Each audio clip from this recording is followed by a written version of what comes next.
ayat yang merupakan pahala-pahala bagi orang yang mentauhidkan Allah Subhanahu wa taala. Ganjaran-ganjaran yang Allah taala akan berikan kepada orang-orang yang mentauhidkan Allah. Allah berfirman, alladzina amanu wa lam yalbisu imanahum bidzulmin ulaika lahumul amnu wa hum muhtadun.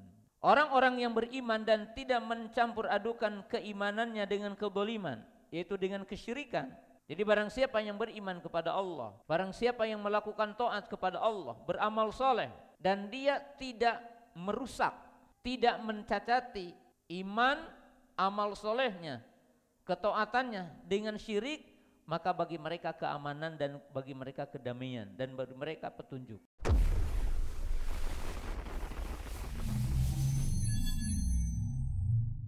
Bismillah. Assalamualaikum warahmatullahi wabarakatuh.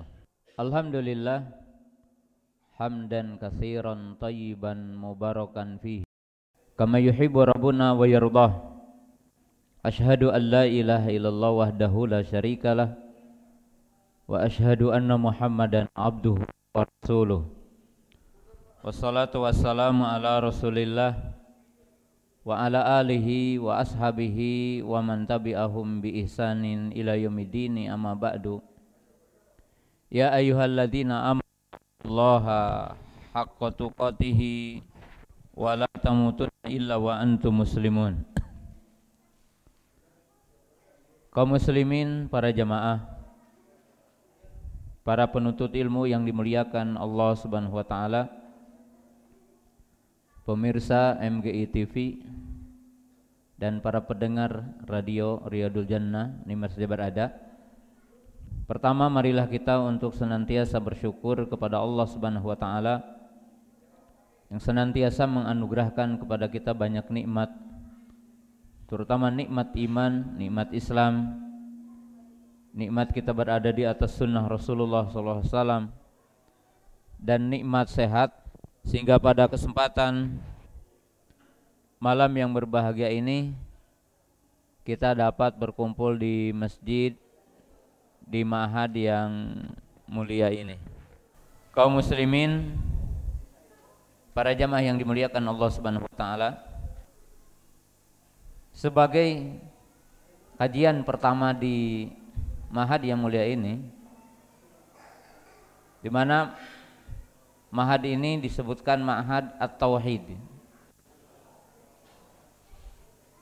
Artinya ma'had tauhid, setidaknya ma'had ini mengajarkan tauhid. Dan memang tauhid, para ibu, para bapak, pemirsa yang dimuliakan Allah Subhanahu wa taala, adalah inti dari ajaran Islam dan pokok dari ajaran Islam. Dan yang dimaksud dengan tauhid, mungkin para ibu, para bapak, pemirsa yang dimuliakan Allah taala, apa arti dan hakikat dari tauhid? Yang mana kita harus mengetahui hakikat tauhid dan keutamaan mentauhidkan Allah Subhanahu wa taala. Tauhid hakikatnya adalah ikhlas ubudiyati lillah. Ikhlasul ubudiyati lillah. Inti dari tauhid itu adalah mengikhlaskan ibadah kepada Allah. Wa nabdu syirki, dan menafikan kesyirikan. Tauhid adalah mengikhlaskan ibadah kepada Allah. Ikhlasu ta'ati lillahi wahdah. Tauhid itu intinya mengikhlaskan ibadah kepada Allah atau mengikhlaskan ketaatan kepada Allah. Mahiyal ibadah, apa itu ibadah? Ibadah adalah dikatakan oleh Al-Imam Ibnu Taimiyah rahimahullahu taala dan ulama yang lain, al-ibadah ismun jami'un likulli ma yuhibbullah wa yardah minal aqwal wal af'al adh-dhahirah wal batinah. Ibadah itu adalah ismun jami'un, yaitu satu nama yang mencakup, menyeluruh, minal aqwal wal af'al, dari ucapan dan perbuatan, adh-dhahirah wal batinah, yang nampak ataupun tersembunyi. Dan ibadah yang digambarkan dalam poin tadi mencakup, hakikatnya adalah 5 poin penting yang terkandung dalam hakikat ibadah. Yaitu dikatakan tadi ismun jami'un likulli ma yuhibbullah wa yardah minal aqwal wal af'al. Maka segala sesuatu yang masuk dalam ibadah mencakup ada 5 perkara. Yaitu tadi dikatakan aqwal, yaitu 2, qaulul qalbi wa qaulul lisan. Yang merupakan rincian dari ibadah itu, yang pertama adalah ibadah qaul, ibadah berupa ucapan, dan itu mencakup 2, qaulul qalbi wa qaulul lisan, yaitu ucapan hati. Yang dimaksud dengan ucapan hati i'tiqad, yakin, wan niyah, dan niat.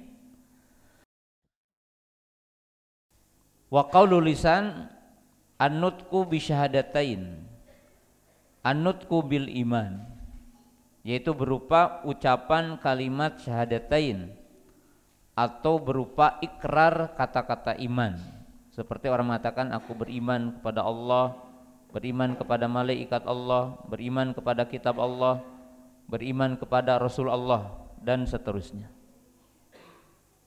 Maka ini dinamakan dengan ibadah qauliyah, ibadah dalam bentuk qaul, lisan.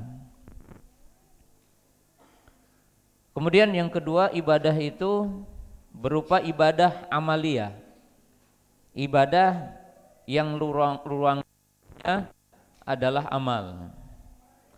Maka itu ada 3, amalul qalbi, amalul lisan, amalul jawari. Amal qalbi seperti kal mahabbati wal khaufi war raja wa tawakkuli wal inabati wal khasyah war ragbah.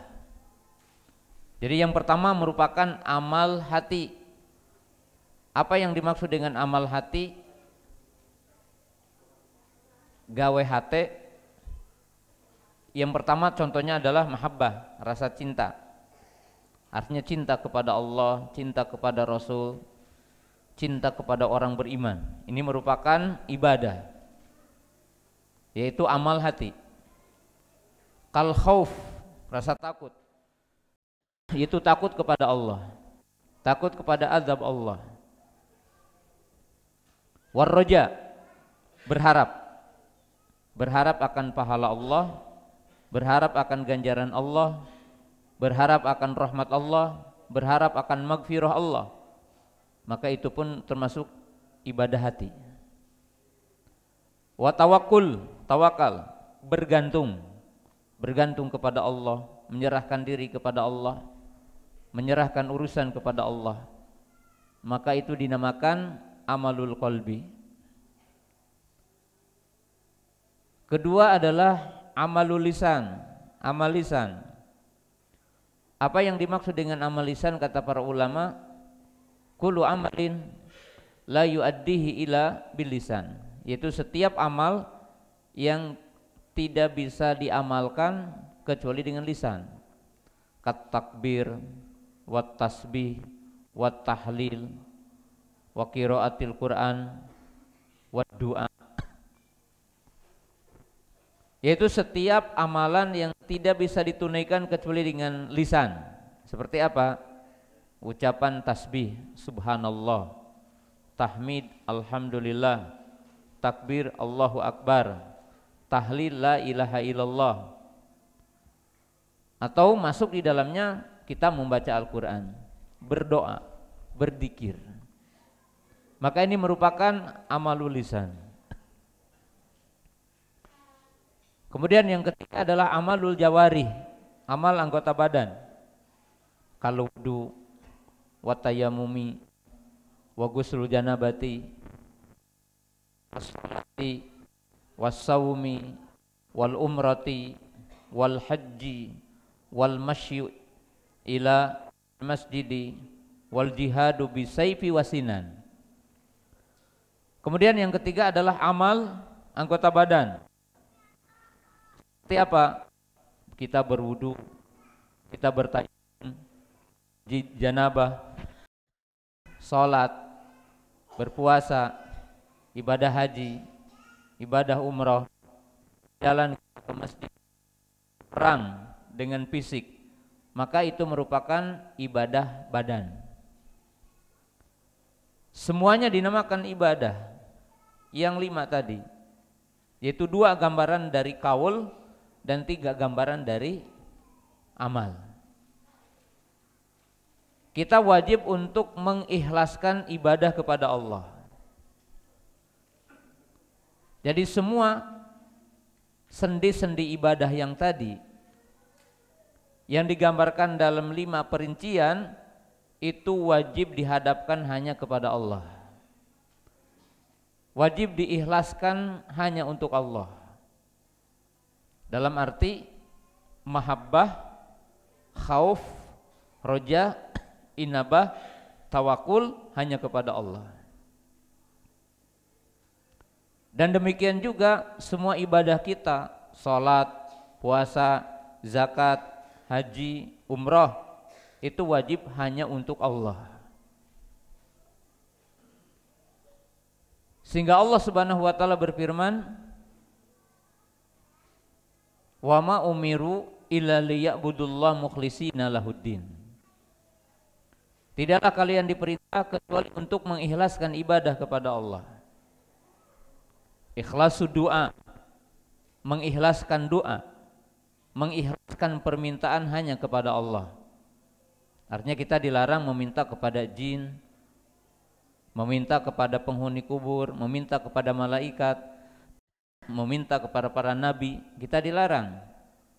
Wa annal masajida lillahi fala tad'u ma'allahi ahada. Dan ini adalah hakikat tauhid.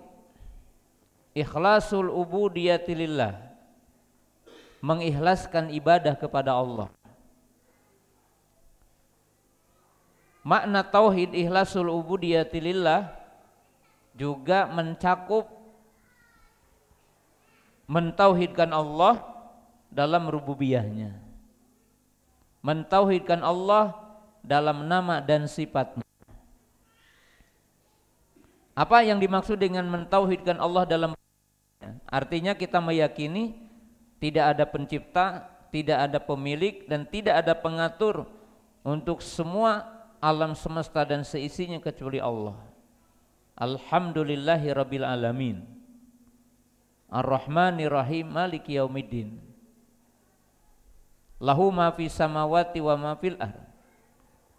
Tabarakalladzi biyadihil mulku wa huwa ala kulli syai'in qadir. Qul a'udzu birabbin nas, malikin nas, ilahin nas.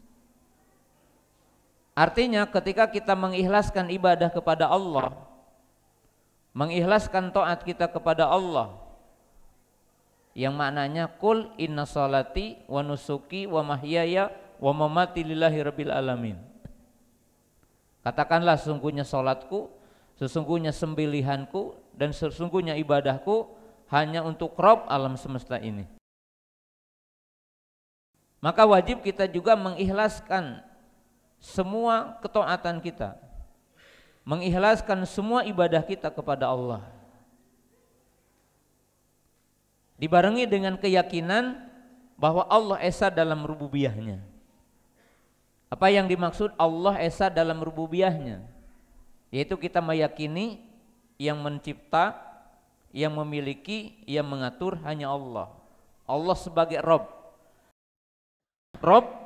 pengatur, pemilik, pencipta. Sebagaimana dinyatakan dalam surah yang orang muslim hafal semua ya, yaitu surah apa? Al-Fatihah. Surah Falak binas ya. Qul a'udzu birabbin nas, malikin nas, ilahin nas. Demikian juga mentauhidkan Allah dalam nama dan sifatnya. Bahwa kita meyakini Allah punya nama dan Allah punya sifat. Dan sifat-sifat Allah tidak sama dengan sifat makhluknya. Dan tidak ada sifat makhluknya yang menyamai sifat Allah. Karena Allah maha sempurna. Allah berfirman, Rabbus samawati wal ardi wa ma bainahuma fa'budhu wastabir li ibadatihi hal ta'lamu lahu samia. Artinya tidak ada sekutu bagi Allah. Laisa kamitslihi syai'un wa huwas samiul basir. Qul huwallahu ahad, Allahu samad, lam yalid wa lam yulad wa lam yakul lahu kufuwan ahad. Artinya para ibu, para bapak yang dimuliakan Allah Ta'ala, Allah maha sempurna. Sempurna sifat-sifatnya, sempurna nama-namanya, tidak menyerupai sifat makhluknya dan makhluk tidak menyerupai sifat Allah. Karena Allah maha sempurna. Ini yang dimaksud dengan tauhid ini. Dan inti dari tauhid adalah ikhlasul ubudiyati lillah, yaitu mengikhlaskan ibadah kepada Allah, mengikhlaskan doa, mengikhlaskan istiadah, mengikhlaskan roja, mengikhlaskan mahabbah, mengikhlaskan khauf. Artinya ketika kita mengatakan mengikhlaskan ibadah kepada Allah, berarti mengikhlaskan semua yang tadi. Apa diantaranya? Mengikhlaskan doa. Artinya mengikhlaskan doa itu kita tidak meminta kecuali hanya kepada Allah. Allah berfirman, ud'uni astajib lakum. Allah berfirman, wa annal masajida lillahi fala tad'u ma'allahi ahada.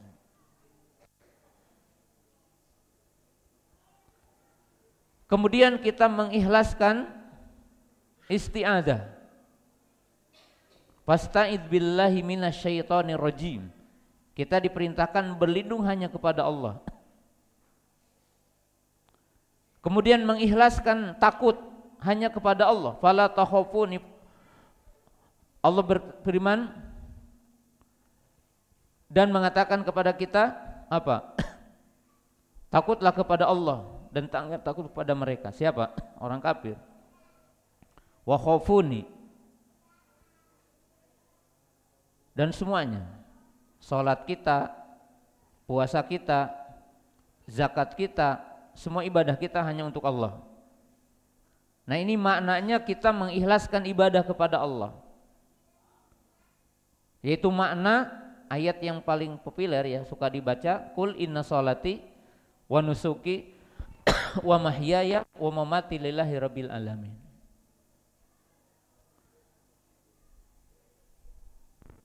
Isi Quran itu tauhid. Atau pokok dari isi Quran itu tauhid.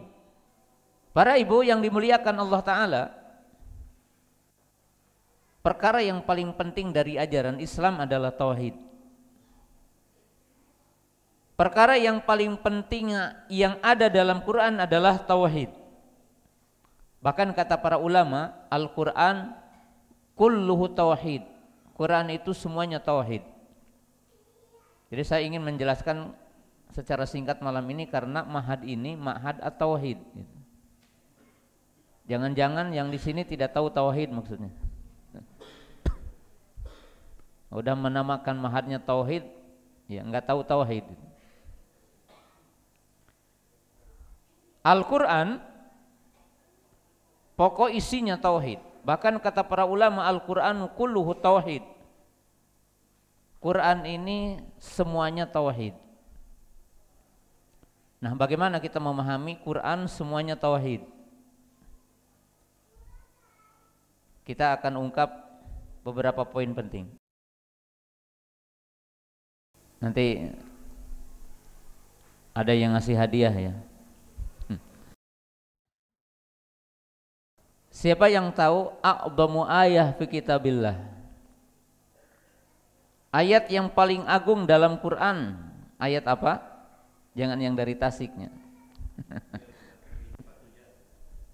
Ya, nanti dapat hadiah. Ibu-ibu juga boleh. Ayat apa yang paling agung dalam Quran? Hah? Hah? Ayat kursi. Dapat hadiah ya nanti, Ustaz. Benar, ayat kursi. A'dhamu ayah fi kitabillah. Ya, itu pernah ditanyakan oleh Nabi SAW kepada seorang sahabat, ya, yaitu sahabat Ubay ibnu Ka'ab. Nabi SAW mengatakan, ayu ayah, a'dhamu fi kitabillah. Ayat yang mana yang paling agung dalam Quran? Beliau mengatakan Allah wa rasuluhu a'lam. Allah dan Rasulnya yang tahu. Tapi Nabi SAW mengulangi lagi. Kemudian beliau menjawab akhirnya, ayatul kursi. Maka Nabi SAW mengatakan sambil ditepuk dadanya, selamat ilmu yang telah ada di dadamu. Karena tepat bacaannya, jawabannya. Kenapa ayat kursi dikatakan a'dhamu ayah fi kitabillah? Kenapa ayat kursi dikatakan ayat yang paling agung dalam Quran? Karena di dalamnya mencakup tentang nama-nama Allah, mencakup tentang tauhid yang tiga, yaitu tauhid uluhiyah, rububiyah, dan asma wa sifat. Dan di dalamnya berupa pengagungan kepada Allah. Artinya ayat yang menjelaskan pengagungan kepada Allah Ta'ala. Dan ayat kursi ini dianjurkan dibaca dalam kita zikir setelah sholat. Paling tidak zikir pagi dan petang. Ayat ini juga dinamakan dengan ayat ruqyah. Ayat yang identik untuk meruqyah. Bahasa Cipatujah, ayat yang bisa dipakai jampe. Orang sakit yang kesurupan bisa dibaca dengan ayat ini. Kenapa? Karena ayat ini isinya pengagungan Allah. Allah menyebutkan 5 nama dalam ayat ini. Allahu la ilaha illahuwa al-hayyu al-qayyum. La ta'khuduhu sinatu wa la naum. Lahu ma fis samawati wa ma fil ardi, man dzalladzi yashfa'u indahu illa bi'idni. Ya'lamu ma baina aydihim wa ma khalfahum wa la yuhituna bi syai'in min ilmi illa bima syaa. Wasi'a kursiyyus samawati wal ard wa la ya'udu hifdhuhuma wa huwa al-aliyyul azim. Dalam ayat ini ada 5 nama Allah. Allah, Al-Hayyu, Al-Qayyum, Al-Aliyyu, Al-Azim. 5 nama Allah ini dikenal oleh para ulama, yaitu Ismul A'dham. Jadi nama yang paling agung dari semua nama Allah. Yang apabila orang bertawasul dengan nama-nama ini, kemungkinan doanya diijabah gitu. Ya, seperti antum mengatakan ya Hayyu yal Qayyum urzukni, ya Hayyu yal Qayyum ihfadna, boleh. Karena nama ini mencakup makna nama-nama yang lain. Ya. Bahkan mengandung setidaknya 5 sifat juga. Sifat uluhiyah, sifat qayyumiyah, sifat hayat, sifat adhamah, sifat ulu. Kemudian mengandung 25 sifat ayat ini. Dan menetapkan tentang tauhid uluhiyah, Allahu la ilaha illahu, tauhid uluhiyah. Artinya ifradullah bil ibadah, mengesahkan Allah dengan ibadah. Kemudian menetapkan nama Al-Hayyu Al-Qayyum dan menafikan, meniadakan sifat nakis, sifat kurang bagi Allah. Apa sifat kurang? As-sinnah wan naum, ngantuk dan tidur. Bapak-bapak, ibu-ibu, kalau ngantuknya lagi ngaji sifat kurang. Tapi kalau tidak ngantuk dan tidak tidur ya kurang. Tapi kalau Allah kurang. Tapi kalau para bapak, para ibu tidak ngantuk-ngantuk dan tidak tidur-tidur harus berobat. Iya kan, kalau tidak ngantuk, tidak tidur ini bahaya kan itu. Tapi kalau ngaji ngantuk ya itu ingat, berarti kena syaiton ketika ngajinya gitu. Kan ada syaiton yang di telinga, di mata, di pantat kalau lagi ngaji. Makanya sok goyang nyari ngaji mah gitu. Ya. Jadi salah satu bukti bahwa inti tauhid, inti ajaran Quran adalah tauhid, karena ayat yang paling agung itu isinya tauhid. Kedua, insya Allah nanti hadiah dikasihkan. Kedua, bapak-bapak nih pertanyaan. Surah apa yang dinamakan sulusul Quran? Jadi Quran, surah yang isinya 1/3 Quran. Surah apa Pak? Al-Ikhlas. Masya Allah. Insya Allah nanti hadiahnya terakhirnya. Al-Ikhlas, Al-Ikhlas yang mana nih? Qul huwallahu ahad. Takutnya qul ya ayyuhal kafirun, kan Al-Ikhlas juga. Qul huwallah. Jadi dikatakan surah kulhu, cek orang Tasik mah kulhunya. Kulhu. Surah Al-Ahad itu dinamakan sulusul Quran, 1/3 Quran. Kenapa dikatakan 1/3 Quran? Karena isi Quran itu ada 3 globalnya. Jadi isi Quran itu ada 3. Satu, isi Quran itu khobar, isi Quran itu berita. Jadi upami ibu bapak ngotek ta Quran ti mimiti Fatihah nepikeun ka palak binas, isi Quran teh 3, anu kahiji khobar, berita. Berita yang ada dalam Quran ada 3, berita tentang Allah. Jadi upami para ibu, para bapak hoyong kenal ka Allah ya baca Quran.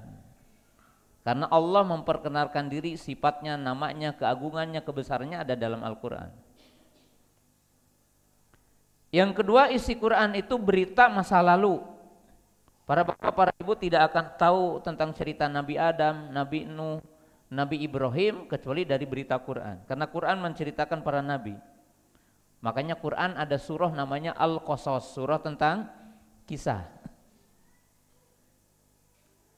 Yang ketiga, Quran itu memberitakan masa yang akan datang, tentang alam kubur, arasatil kiamah, surga, neraka, hari kiamat.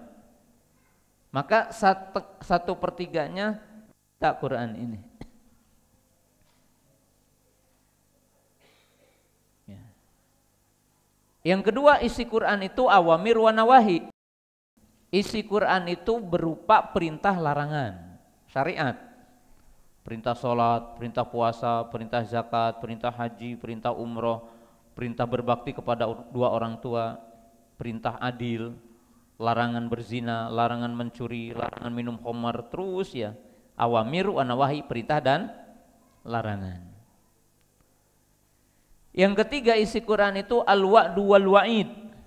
Isi Al-Quran itu berupa kabar gembira bagi orang-orang yang taat, mentauhidkan dan beramal soleh, dan berupa ancaman cerita tentang penyebutan azab siksa bagi orang-orang kafir ahlu maksiat. Nah, berarti dibagi 3 isi Quran itu. Kenapa surah Al-Ikhlas dikatakan 1/3 Quran? Karena menceritakan 1/3, yaitu tentang berita tentang Allah. Ada sahabat, Bu, Pak, pemirsa yang dimuliakan Allah Ta'ala, satu ketika ada sahabat sholat bacanya kulhu terus gitu. Bukan seperti bapak-bapak yang tidak tahu surah kecuali kulhu ya. Sampai ada imam di kampung, punten Pak bade kulhu deui. Karena tidak ada hafalan kecuali itu. Nah, ini bukan begitu ya. Sahabat ini selalu menyertakan surah Al-Ikhlas dalam bacaannya. Jadi kalau baca Sabbihisma rabbikal a'la selalu baca kulhu. Bahkan 1 rakaat 2 surat katanya. Itu surat yang lain dan baca qul huwallahu ahad. Lalu ditanya oleh Nabi SAW, apa yang menyebabkan engkau itu mengkontinyukan baca qul huwallahu ahad? Dia menjawab, karena di dalamnya ada nama-nama Allah, maka aku mencintainya. Maka kata Nabi SAW, habarkan kepada orang itu bahwa Allah mencintai orang itu sebagaimana ia mencintai Allah. Jadi ada keagungan membaca surah qul huwallahu ahad, Al-Ikhlas. Makanya surah Al-Ikhlas itu dianjurkan dibaca dalam qobliyah subuh. Jadi rakaat pertama qul ya ayyuhal kafirun, rakaat yang kedua qul huwallahu ahad. Tapi jangan dibalik ya, kita mah sholat subuhnya yang baca itu, padahal sholat qobliyah itunya. Jadi bukan sholat subuhnya ya, sholat qobliyah subuh sunahnya itu. Kemudian rakaat tawaf, 2 rakaat setelah tawaf baca qul ya ayyuhal kafirun, baca qul huwallahu ahad. Nah, itu bukti yang pertama ya, bahwa dikatakan ya. Jadi bukti yang kedua bahwa tauhid inti bahasan Quran ya, karena dikatakan 1/3 Quran. Yang ketiga tidak ada hadiahnya karena ini udah hafal semua ya.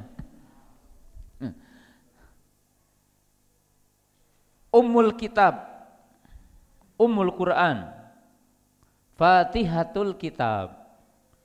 Jadi surah yang pertama ini banyak nama kan ya. Apa di antara nama-nama surah yang pertama? Al-Fatihah. Kedua, Ummul kitab. Ketiga, Sab'ul masani, Ummul Quran. Apalagi ini udah 4. Ar-Ruqyah. Apalagi? Nama surah Al-Fatihah. Al-Fatihah, Ummul Kitab, Ummul Quran, Sab'ul Masani, Ar-Ruqyah. Ya, ini nama-nama surah Al-Fatihah. Asy-Syifa, betul. Surah ini. Kita ambil aja 2, yang lainnya dibahas nanti kalau saya kesini lagi. Ummul Kitab, Ummul Quran. Jadi kenapa surah Al-Fatihah itu dinamakan Ummul Kitab, induknya, ibunya Quran. Kenapa dinamakan Ummul Quran? Ummul Quran atau Ummul Kitab? Jawabannya 3. Yang pertama, karena isi surah Al-Fatihah mencakup yang tadi 3. Isi Quran itu apa tadi? Berita, perintah dan larangan, kemudian al-wa'du wal wa'id, kabar gembira dan kabar ancaman. Isi Quran 10 juz yang 114 surah, 6.600 sekian ayat itu termaktub, terkumpul dalam surah Al-Fatihah. Jadi terkumpul dalam surah apa? Al-Fatihah. Yang pertama yaitu tentang tauhid, inti dari Quran. Allah berfirman apa? Alhamdulillahi rabbil alamin, ar-rahmanir rahim, maliki yaumiddin. Tiga tauhidnya ada. Alhamdulillah tauhid uluhiyah, Rabbul alamin tauhid rububiyah, ar-rahmanir rahim tauhid asma dan sifat, maliki yaumiddin tauhid rububiyah. Iyyaka na'budu wa iyyaka nasta'in tauhid uluhiyah. Berarti 3 ayat pertama itu tauhid. 3 ayat berikutnya dikatakan sabul masani, berarti kan 7 ya. 7 ayat yang diulang. 3 ayat pertama, 3 ayat terakhir, dan tengahnya iyyaka na'budu wa iyyaka nasta'in. Ihdinas siratal mustaqim, siratal ladzina an'amta alaihim, ghairil maghdubi alaihim waladdallin. 1/3 udah disebutkan, yaitu tentang berita tentang Allah, nama-nama Allah, sifat Allah, rububiyah Allah, ya. Kemudian 1/3 awamir wa nawahi. Mana perintah dalam surah Al-Fatihah? Iyyaka na'budu wa iyyaka nasta'in. Perintah mengikhlaskan ibadah dan perintah mengikhlaskan isti'adah kepada Allah. Kemudian ihdinas siratal mustaqim, siratal ladzina an'amta alaihim ghairil maghdubi. Maka ini dinamakan apa? Awamir, perintah, karena perintah mengikuti manhaj Islam, mengikuti sunnah Nabi SAW di situ. Kemudian ghairil maghdubi alaihim waladdallin, mencakup apa? Kabar gembira dan kabar apa? Ancaman. Kabar gembira bagi yang mengikuti siratal mustaqim, kabar ancaman bagi yang sesat. Jadi isi Quran ada dalam surah apa? Al-Fatihah. Dan inti dari surah Al-Fatihah ayat tengahnya apa? Iyyaka na'budu wa iyyaka nasta'in, itu apa? Tauhid. Jadi kita tahu, oh isi Quran ini intinya apa? Tauhid. Itu dalil yang ketiga.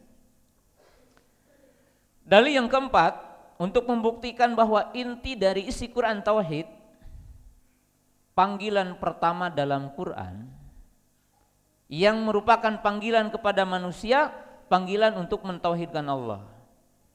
Siapa yang tahu panggilan pertama dalam Quran? Panggero. Panggero nu aya dina Quran pangheulana tauhid, ayat naon? Iya kayak hadiah. Berarti tadi udah 2. Yang bu, ada yang tahu? Panggilan yang pertama yang ada dalam Quran, panggilan untuk mentauhidkan Allah. Sok maraca Quran tara?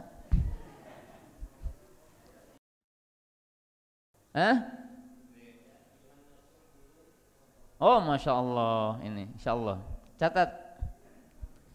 Ya ayuhan nasu budu, surah Al-Baqarah ayat 21 ya. Catat pun nih, ingatnya, nanti lihat di rumah. Panggilan dalam Quran, panggilan itu ada beberapa redaksi. Untuk manusia ada 2 redaksi atau ada 3 redaksi. Apa redaksi panggilan kepada manusia?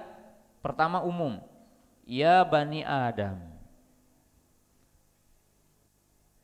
Ada yang di sini bukan Bani Adam? Nggak ada, semuanya Bani Adam ya. Ya Bani Adam. Yang kedua, ya ayuhan nas, wahai manusia. Yang ketiga, spesifik, khusus, ya ayyuhalladzina amanu. Panggilan yang pertama ada dalam Al-Quran adalah untuk semua manusia di seluruh bumi ini. Ya ayyuhan nasu budu rabbakum alladzi khalaqakum walladzina min qablikum la'allakum tattaqun. Jadi panggilan yang pertama, seruan yang pertama, kalau kita kata orang Simpang, panggero pangheulana. Panggero Allah pangheulana naon? Ngagero ka manusia supaya ibadah ka Allah wungkul.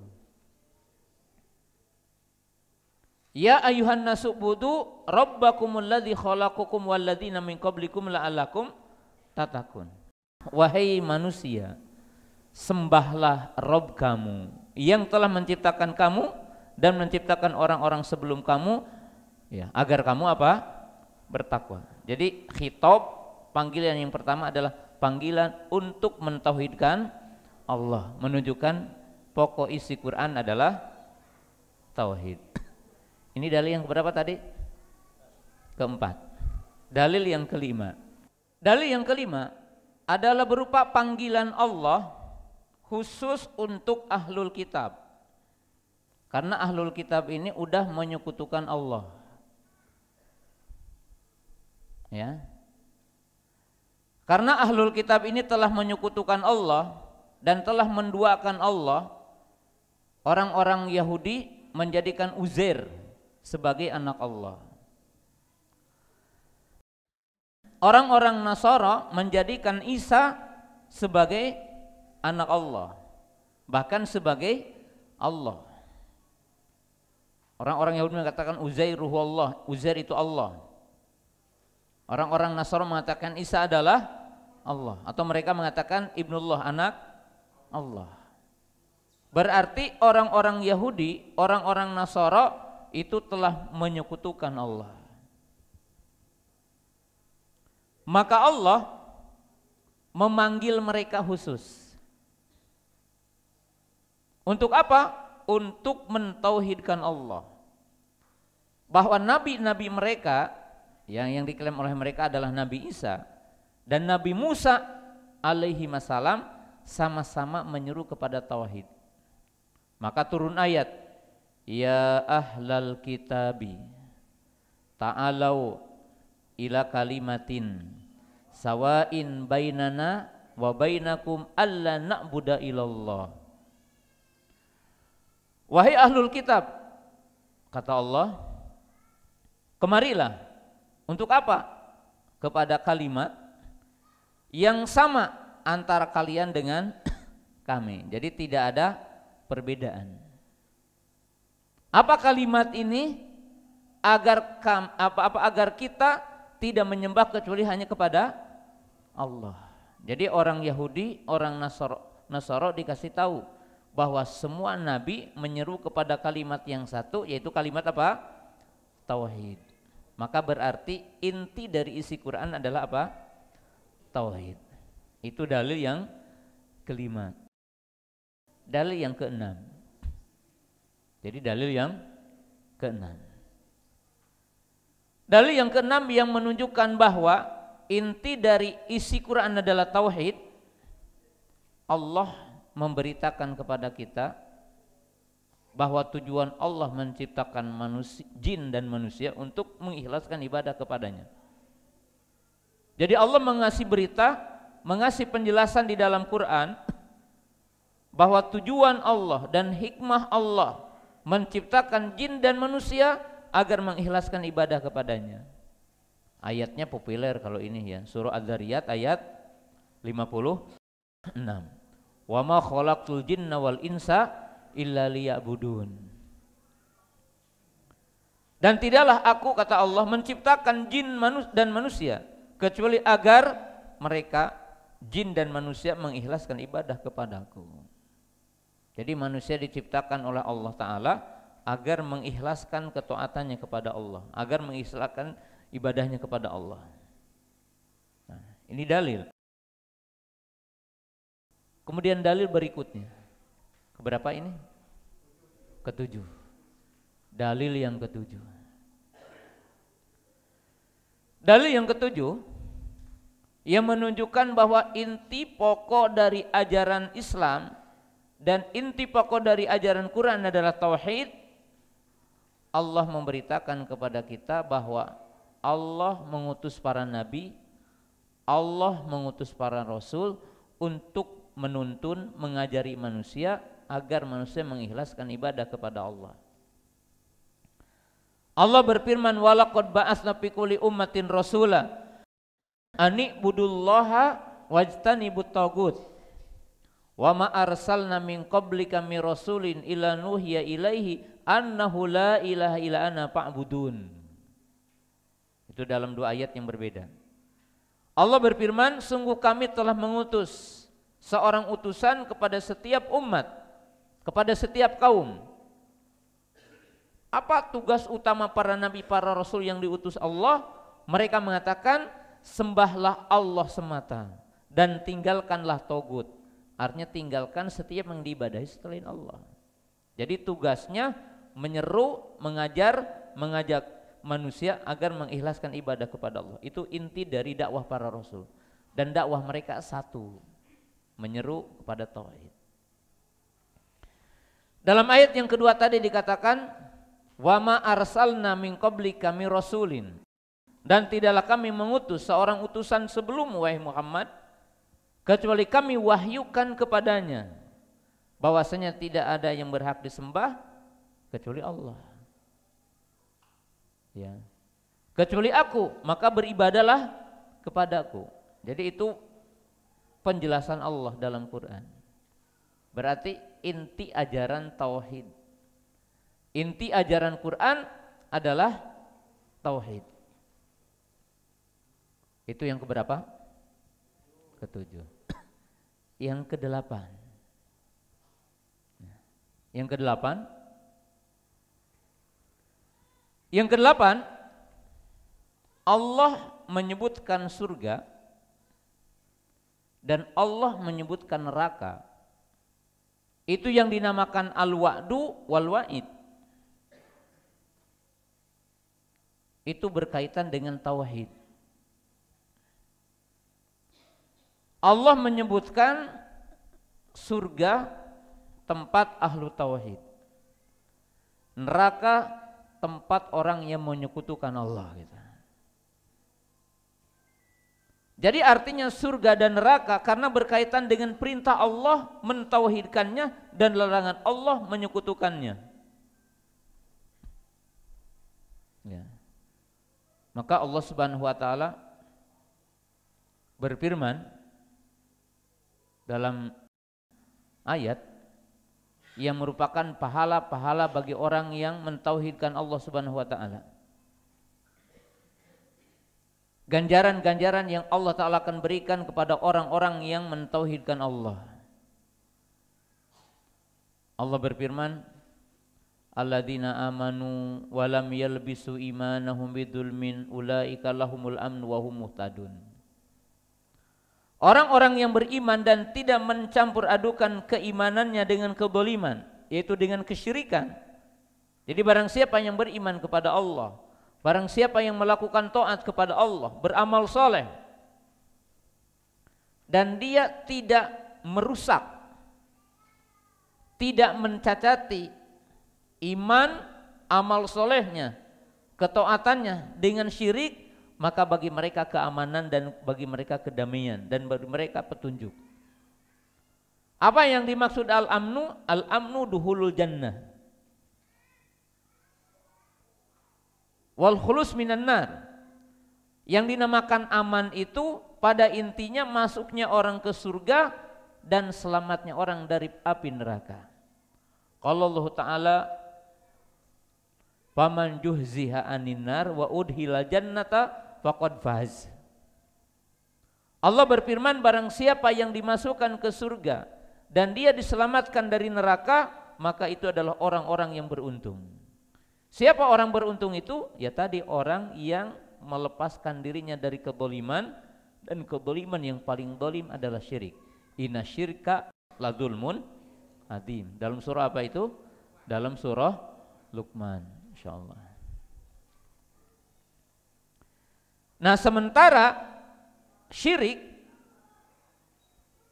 berhadapan dengan azab, tidak dapat maghfirah, kekal di neraka. Innallaha la yaghfiru ayyushraka bihi wa yaghfiru ma duna dzalika liman yasha. Jadi intinya apa? Quran itu tauhid. Kenapa? Karena Allah menyebutkan surga tempat bagi siapa? Ahlu tauhid. Allah menyebutkan neraka tempat untuk apa? Orang-orang yang menyekutukan Allah. Maka dalam hadis apa? Man syahida alla ilaha illallah mustaiqinan fi qalbihi dakhulal jannah. Jadi barang siapa yang dia bersaksi dengan kalimat la ilaha illallah dalam keadaan yakin di dalam hatinya, maka dia akan dimasukkan apa? Ke surga. Man syahida alla ilaha illallah wa anna muhammadan abduhu wa rasuluh wa anna isa abdullahi wa rasuluh wal jannata haqqun wan naru haqqun adkhulahul jannata bima kana alaihi minal amal. Nabi SAW mengatakan barang siapa yang bersaksi dengan kalimat la ilaha illallah dan dia bersaksi bahwa Muhammad sebagai hamba Allah dan Rasulnya, Isa sebagai hamba Allah dan Rasulnya, dan dia meyakini adanya surga, adanya neraka, maka Allah akan memasukkan dia ke surga dengan amalnya. Jadi keutamaan apa? Keutamaan tauhid. Nabi SAW mengatakan